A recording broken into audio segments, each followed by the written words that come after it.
Shalom, selamat pagi semuanya. Pagi ini sebelum kita mulai mendengar firman Tuhan, mari kita tundukkan kepala lebih dahulu. Bapa di surga, mohon berkat-Mu turun atas kami di pagi ini. Jadikan pagi ini pagi yang penuh kebenaran, agar setiap kami anak-anak-Mu ini mengerti bagaimana harus hidup, bagaimana menulis lembar-lembar hidup kami sampai akhir hayat kami. Ada banyak ajaran-ajaran yang tidak tepat, sehingga manusia tidak mengerti kehendak Tuhan. Biarlah pagi ini Engkau pakai mulut hamba-Mu untuk menyampaikan kebenaran ini. Hanya di dalam nama Tuhan Yesus kami berdoa. Amin. Baik. Ibu-ibu sekalian, di pagi ini saya mau beri tema adalah hidup ini seperti buku tipis. Buku yang tipis. Ibarat sebuah buku yang tipis. Mengapa demikian? Coba diperhatikan. Lembar pertama dari buku itu adalah tanggal lahir kita. Tentu saja lembar terakhir adalah hari kematian kita. Nah, lembar dari lembar sudah kita jalani. Seandainya umur kita 70 tahun seandainya. Jadi buku itu seolah-olah punya lembaran 70 lembar. Hari ini kita sudah sampai ke lembar keberapa? Dan apa tulisan yang ada di lembaran itu selama ini? Bagaimana kita hidup selama ini? Di masa lalu sudah tertulis, tidak bisa diubah. Tapi masa depan belum tertulis, masih kosong bukunya, lembar-lembarnya. Kita mau menulis apa di buku kehidupan kita? Itu semua terserah kita loh. Bukan ditentukan oleh Tuhan, bukan ditakdirkan oleh Tuhan. Ada banyak ajaran gereja yang salah. Manusia sudah ditentukan. Yang ini selamat, yang itu binasa. Salah itu. Sesungguhnya Tuhan tidak menginginkan seorang pun binasa. Oleh sebab itu yang diinginkan Tuhan adalah setiap orang sadar dan bertobat. Ada amin ya semua ya. Yang jadi masalah itu adalah manusia itu hidupnya copycat. Copycat itu mengcopy apa yang ia lihat, apa yang ia dengar. Seorang bayi mengcopy orang tuanya dengan cara melihat dan mendengar. Ketika anak-anak tetap orang tuanya. Tapi ketika bergaul dengan sesamanya, ia dengar dari temannya, ia melihat hal-hal yang tidak pantas dilihat, dan lain sebagainya. Tidak bisa dihindari. Tapi yang mau saya tekankan pada pagi ini adalah buku itu kita yang menulis. Bukan Tuhan yang menulis, tapi buku itu kita yang menulis. Tangan kitalah yang dituntun Tuhan untuk menulisnya. Roh Kudus ada dalam diri kita untuk memimpin kita semua hidup di dalam roh, bukan hidup di dalam daging. Ini clear loh. Alkitab itu sangat crystal clear. Ya. Kitab Roma berkata, sebab kamu orang berhutang. Coba kita baca ya. Kita baca di kitab Roma. Jadi banyak orang salah ketika Yesus mati di kayu salib dan Yesus berkata, sudah selesai. Lalu semua orang merasa, yes, aku sudah selamat. Salah itu. Yang sudah selesai itu Tuhan Yesus. Tugasnya selesai yang diberikan Bapa. Tapi Tuhan berkata begini, sama seperti Bapa mengutus aku mengutus kamu. Jadi kita sedang diutus oleh Tuhan.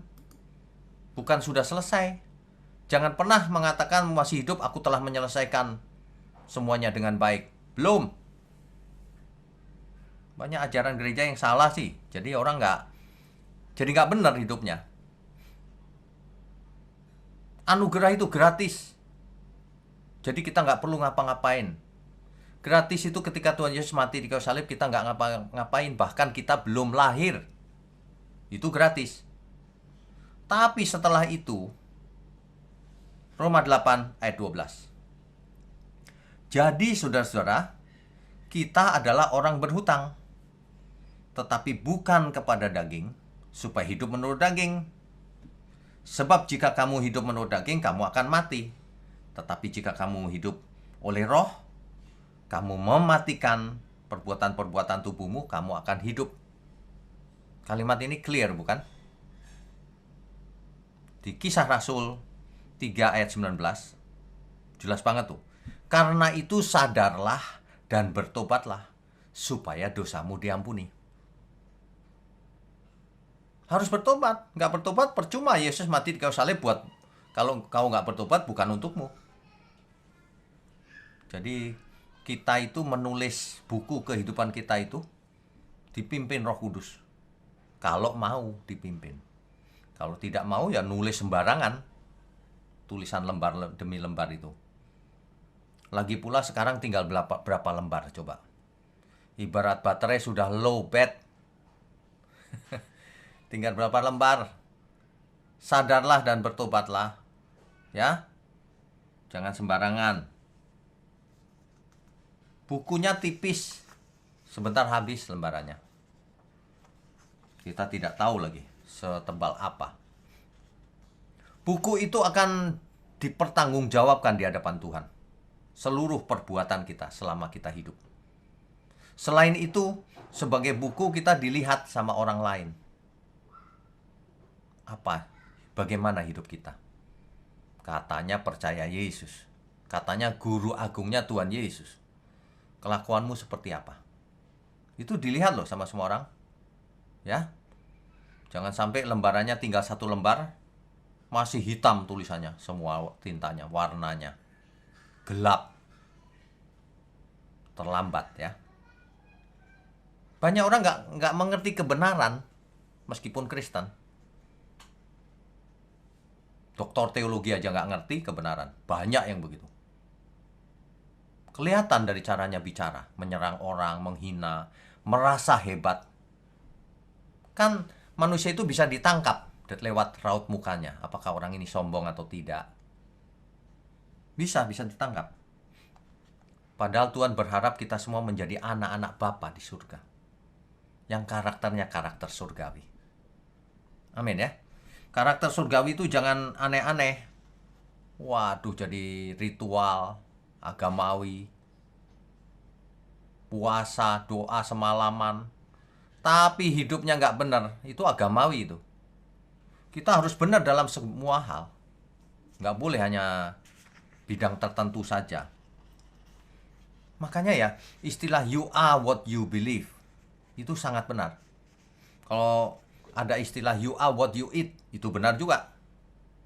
Tapi untuk keselamatan, you are what you believe. Kalau orang belajar dengan guru yang salah, hidupnya akan salah. Contohnya, kalau gurunya ngomong begini, jangan divaksin karena vaksin itu dicampur chip anti-kris 666. Maka seluruh pengikutnya tidak mau vaksin. Rusak. Karena diajarin salah. Ya. Tergantung dari siapa. Dari siapa kita belajar, melihat dan mendengar. Makanya jangan sembarangan pilih guru. Alkitab sudah mengingatkan, malaikat terang, setan itu bisa menyamar sebagai malaikat terang. Kelihatannya bergelar teologi, tapi yang diajarkan tidak sesuai Alkitab. Udah bro, tidak usah sempurna. Sis, manusia nggak bisa sempurna. Manusia nggak bisa kudus. Udah, nanti aja dikuduskan Tuhan setelah mati. Ini sebenarnya dari kegelapan loh ajaran ini. Cuma dihembuskan di gereja. Padahal Tuhan Yesus berkata sangat directly. Jadi, kamu harus sempurna. Seperti Bapa sempurna. Kuduslah kamu sebab aku kudus. Perintahnya langsung itu. Nggak pakai perumpamaan. Kalau kita mengerti kebenaran ya, akibatnya dalam seluruh hidup kita akan benar. melakukan manajemen yang biblical, melakukan memimpin suatu perusahaan dengan cara biblical leadership, semuanya biblical. Manusia itu nggak bisa benar kalau tidak belajar kebenaran, nggak mungkin.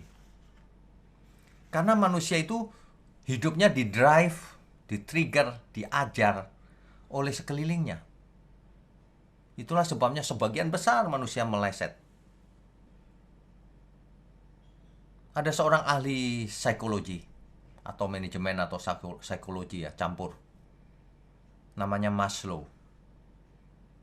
Dia membuat suatu konsep bahwa manusia itu kebutuhannya, hierarki kebutuhannya. Dia definisikan.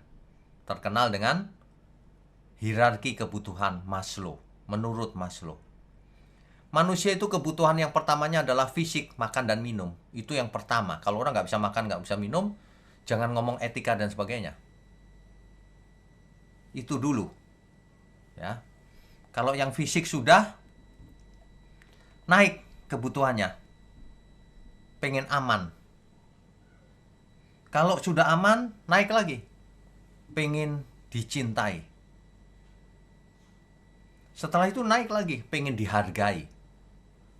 Terakhir, aktualisasi diri. Self-actualization. Ya, aktualisasi diri. Waduh. Ini dia. Pada umumnya semuanya manusia begitu. Nah, kalau hanya itu hanya soal hidup di bumi ini. Dan tidak akan menjadi berkat. Sebab orang yang mengikuti ini tradisi. Tradisi manusia itu seperti ini. Kalau orang mengikuti cara berpikir ini, sampai mati dia tidak akan memikirkan orang lain. Ia hanya memikirkan dirinya sendiri. Itulah hasil yang akan ditulis olehnya di lembar-lembar hidupnya itu. Sampai ia mati. Banyak orang tidak berasa melakukan hal itu loh. Padahal Alkitab jelas. 1 Korintus 10 ayat 31. Baik engkau makan, minum, melakukan apapun, lakukan untuk Tuhan. Artinya semua hierarki kebutuhan ini harus dilakukan dalam rangka dipersembahkan kepada Tuhan. Bukan untuk diri sendiri. Ya, banyak orang nggak ngerti. Orang-orang itu filosofinya, it's about me. Makanya kelihatan dari caranya ngomong. Tuhan itu baik. Ia berkati aku terus yang dia omongin.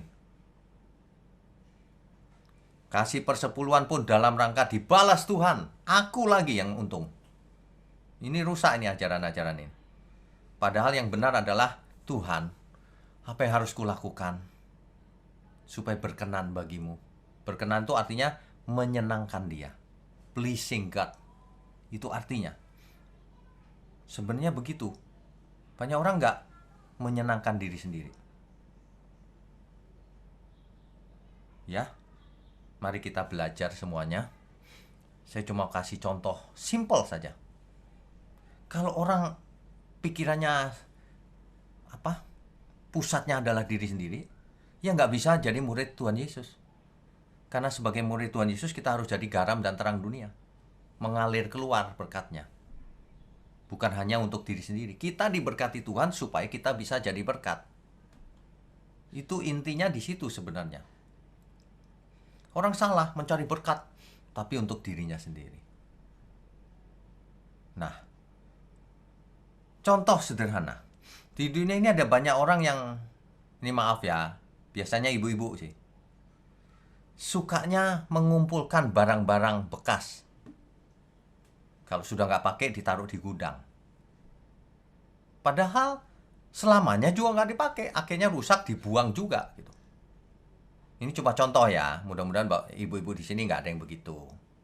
Ya, makanya dalam beberapa waktu yang lalu saya ajak semua orang, ayo siapa yang misalnya punya laptop 2, satunya di gudang nggak dipakai, nanti rusak lama-lama dibuang. Lebih baik dikasih ke orang yang membutuhkan. Ini contoh sederhana ini. Makanya banyak orang kirim laptop ke saya yang bekas-bekas itu. Ada yang kirim baru juga sih.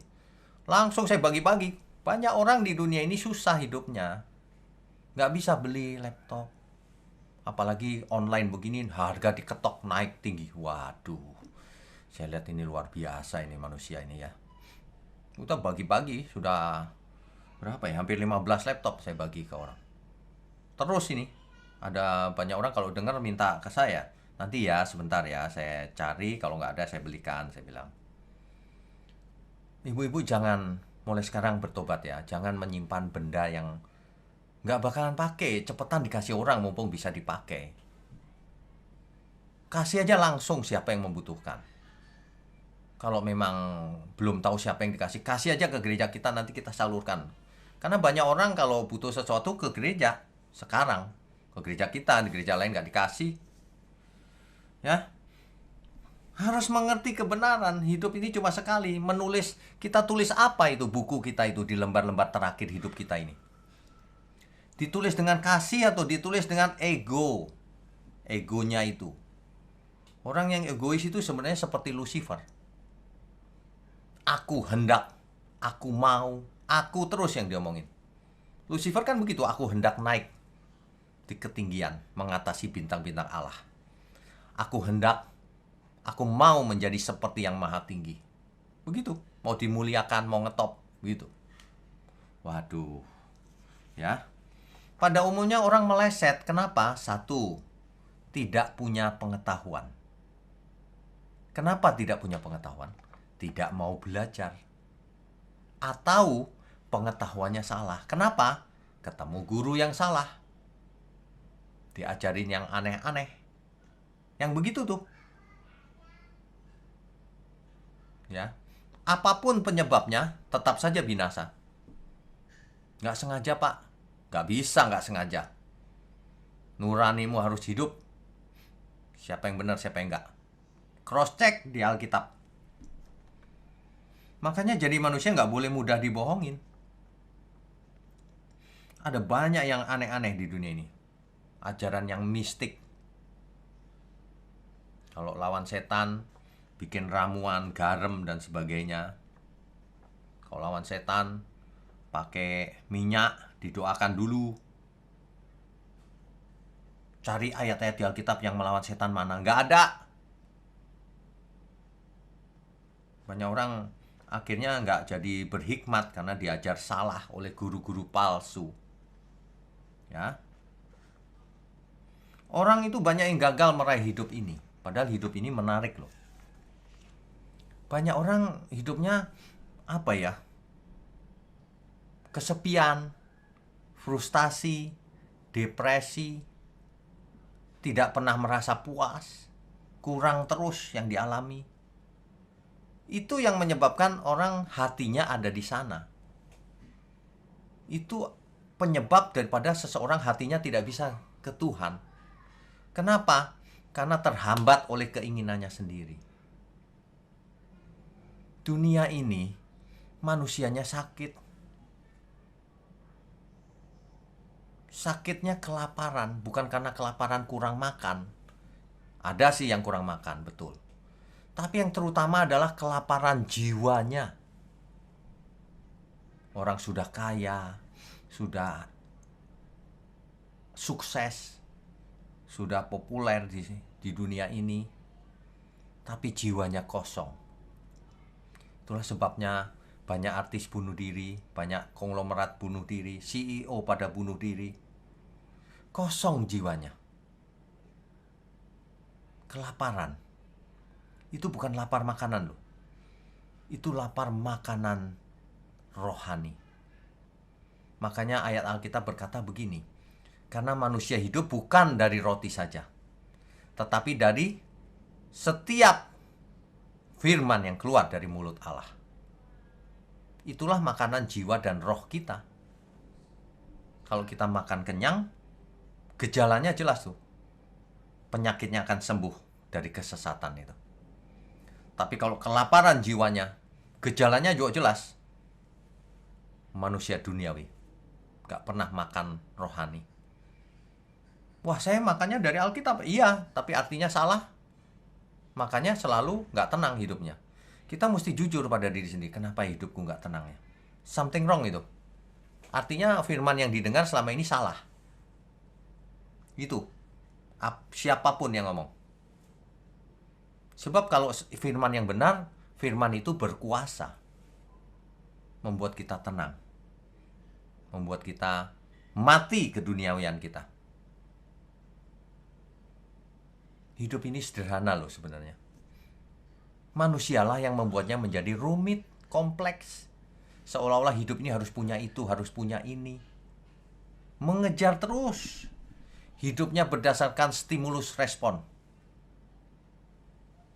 yang tidak pernah terpuaskan. Makanya Tuhan berkata, marilah kepadaku yang letih lesu berbeban berat.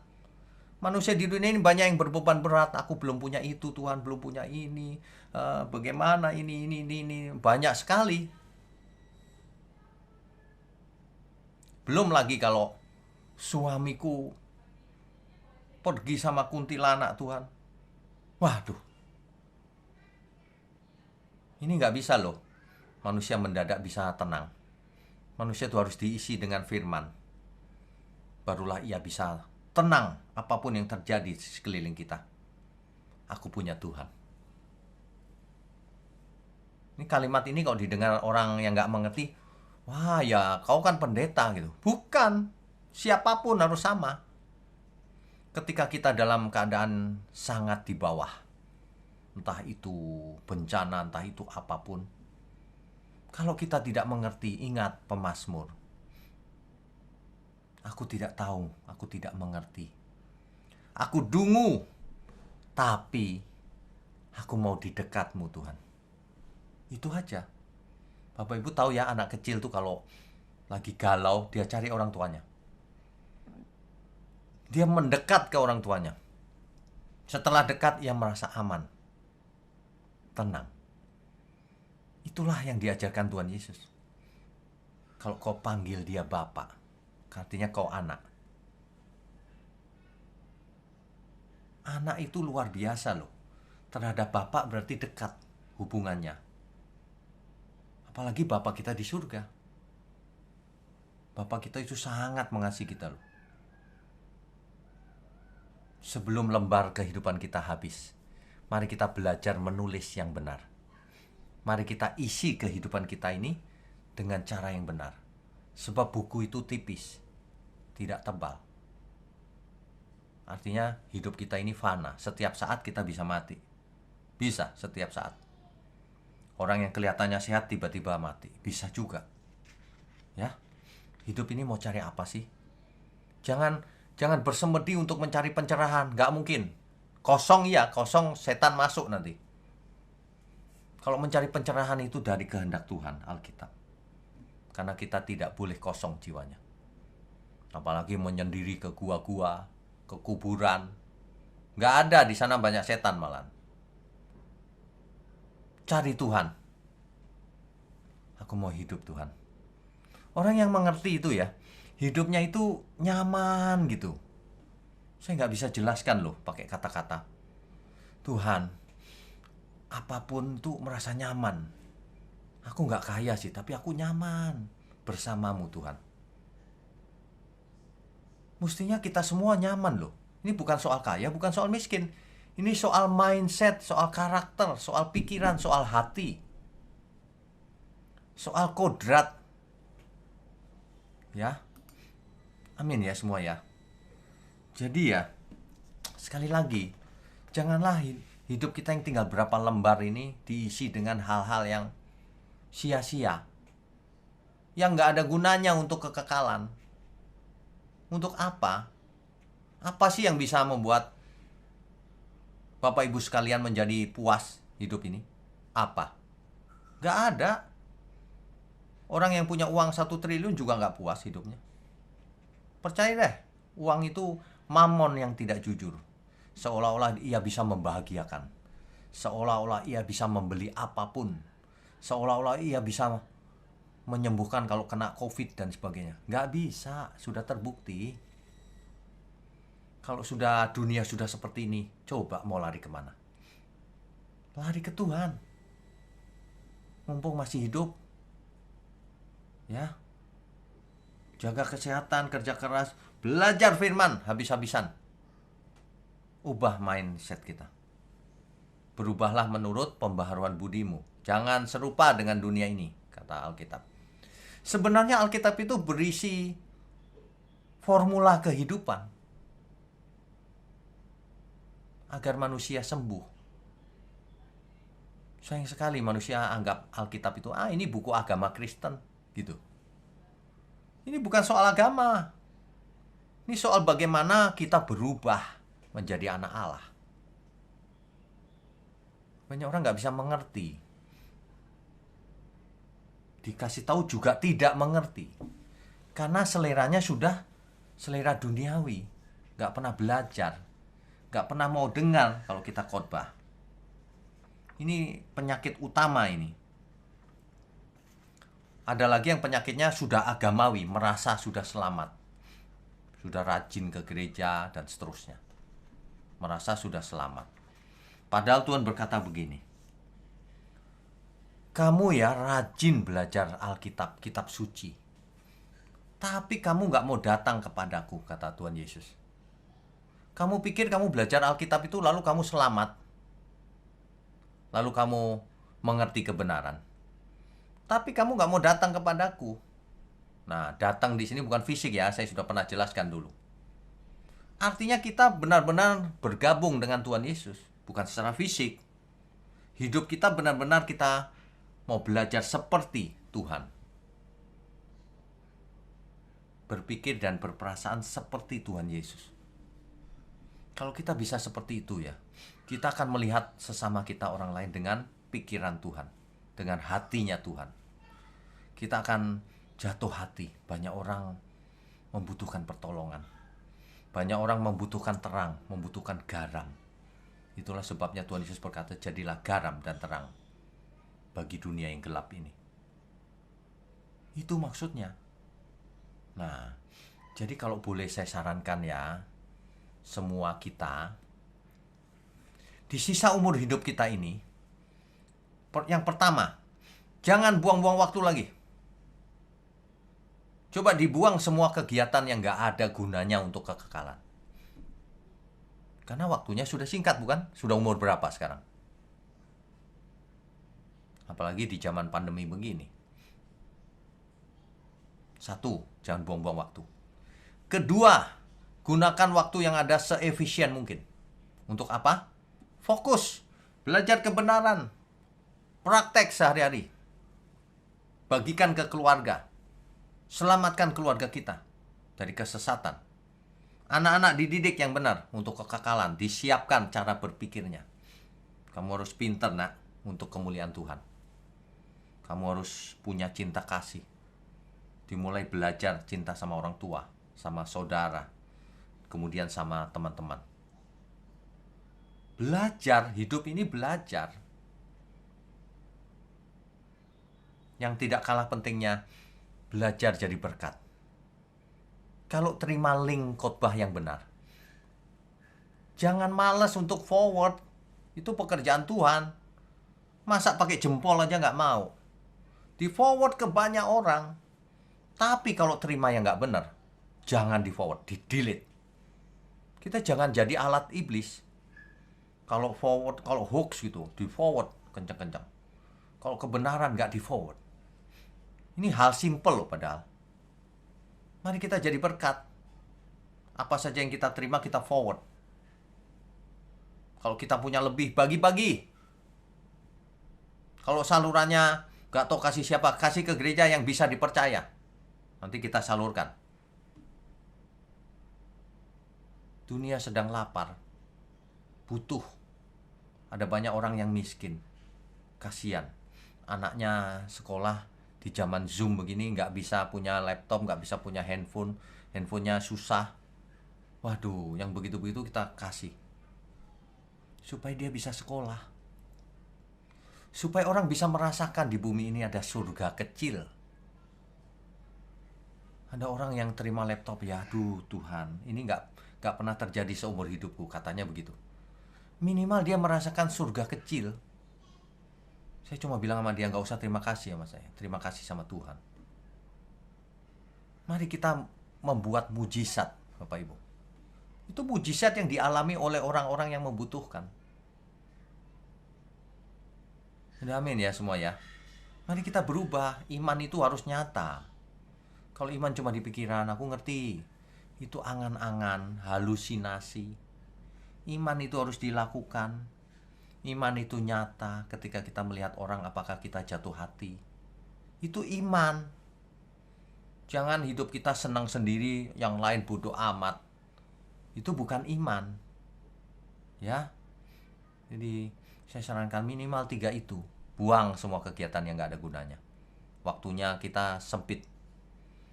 Kedua, belajar firman yang benar, dari khotbah-khotbah yang benar, seri online Bible study, atau manapun yang Bapak Ibu anggap benar. Tapi hati-hati loh, gak semuanya benar.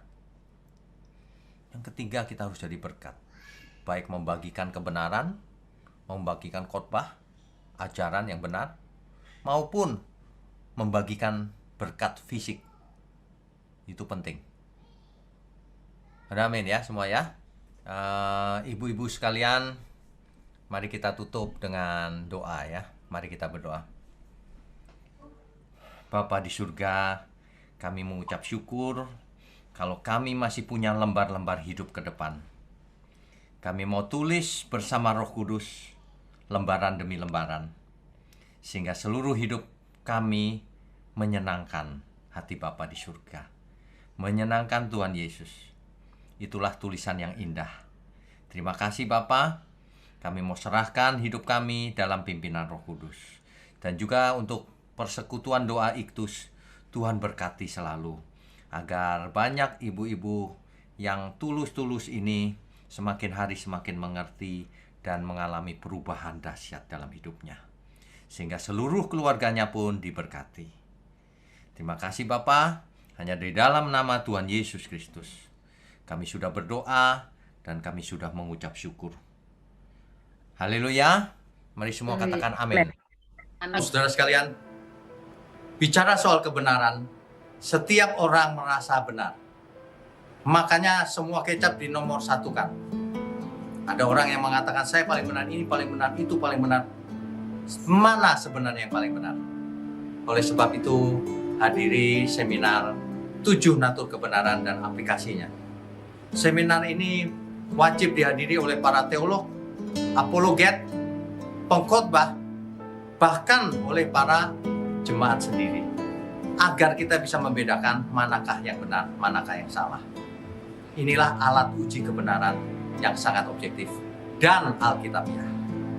Pastikan saudara ikut dan ajak seluruh saudara dan sahabat-sahabat. Bapak-bapak dan ibu-ibu yang terkasih dimanapun berada, yuk kita belajar pelajaran Alkitab bersama secara online setiap hari Rabu jam 7 malam bersama pendeta Bapak Wignio Tanto secara online, bisa melalui Zoom.